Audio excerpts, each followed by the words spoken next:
Hello Orchid friends, how are you? Welcome back to my channel. If this is your first time watching my video, my channel is all about orchids. From what orchids I have, how I grow them, my thoughts on certain orchid topics, to what orchids in my collection are blooming, etc. So if you want to follow along my orchid hobby adventure, please consider subscribing to my channel and turn on the notification. Today in this video, we're looking at my Phalaenopsis miniatris. This is a primary hybrid.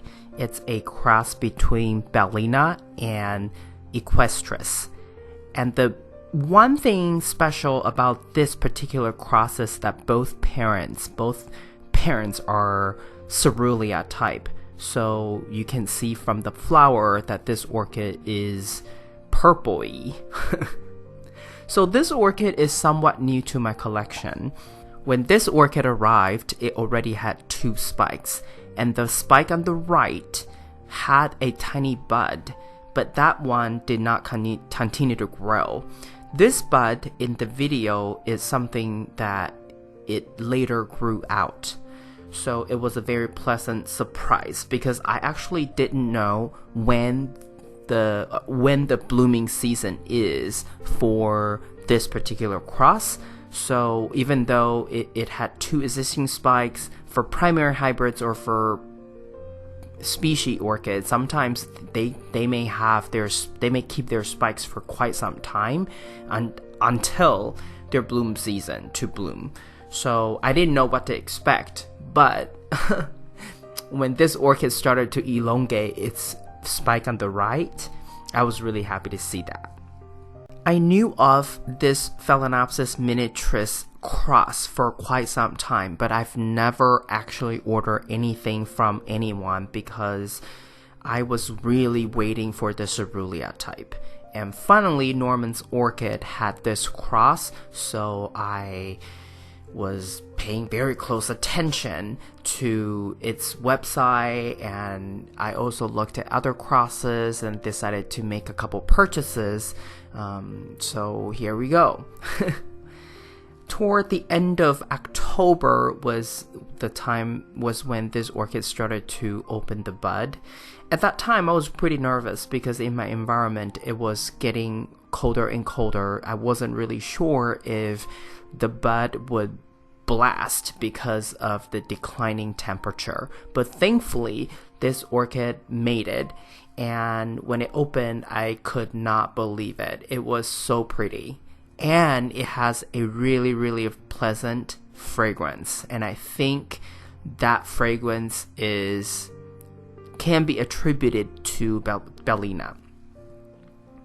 My Equestris orchids, I don't remember smelling anything, so I think the smell comes from Bellina, and to be honest with you, I think the smell was just like Bellina.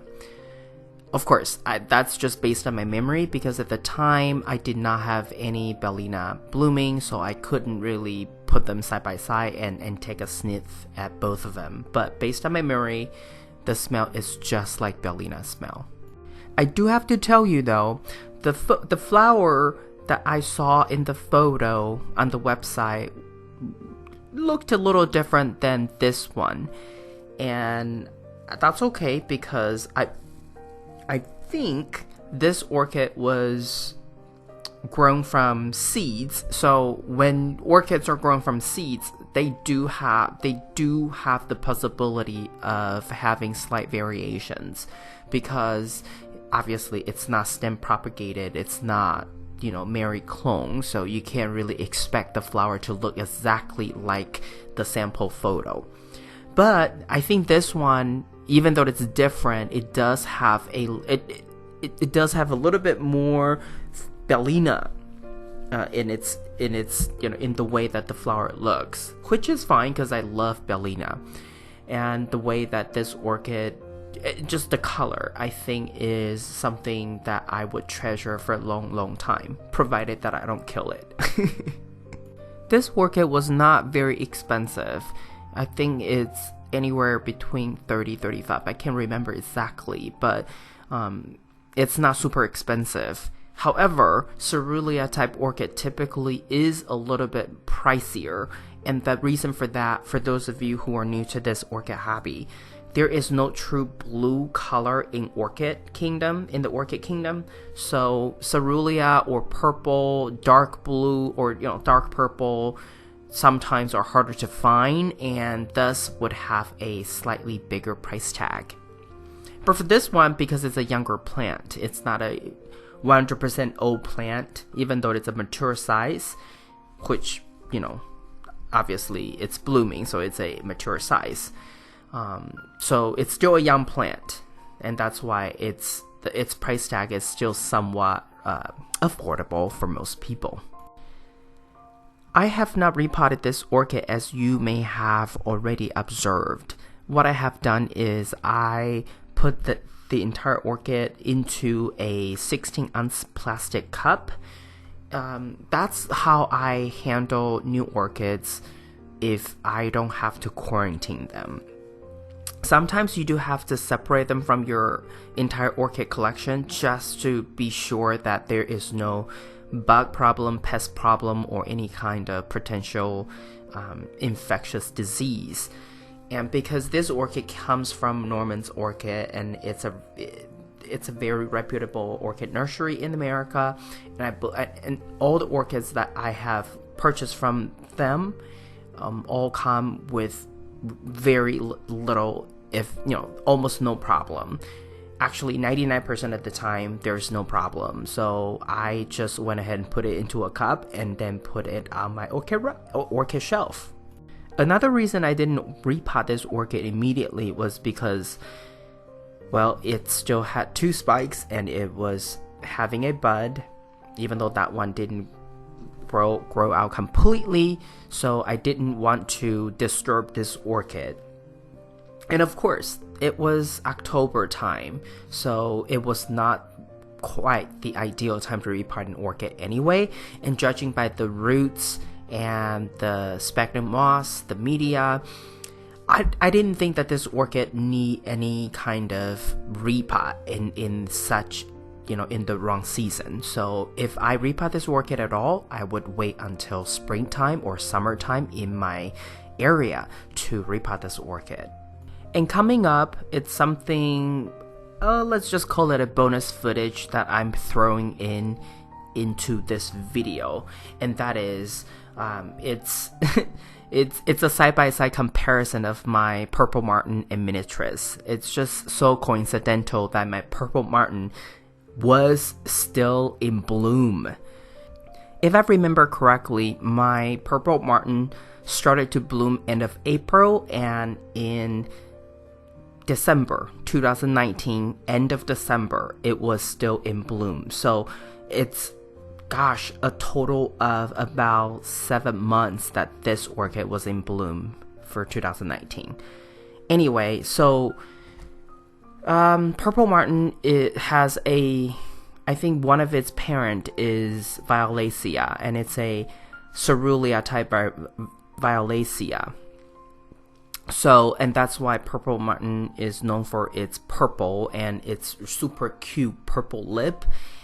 And it also has a very lovely light fragrance. But back to our Miniatrice today.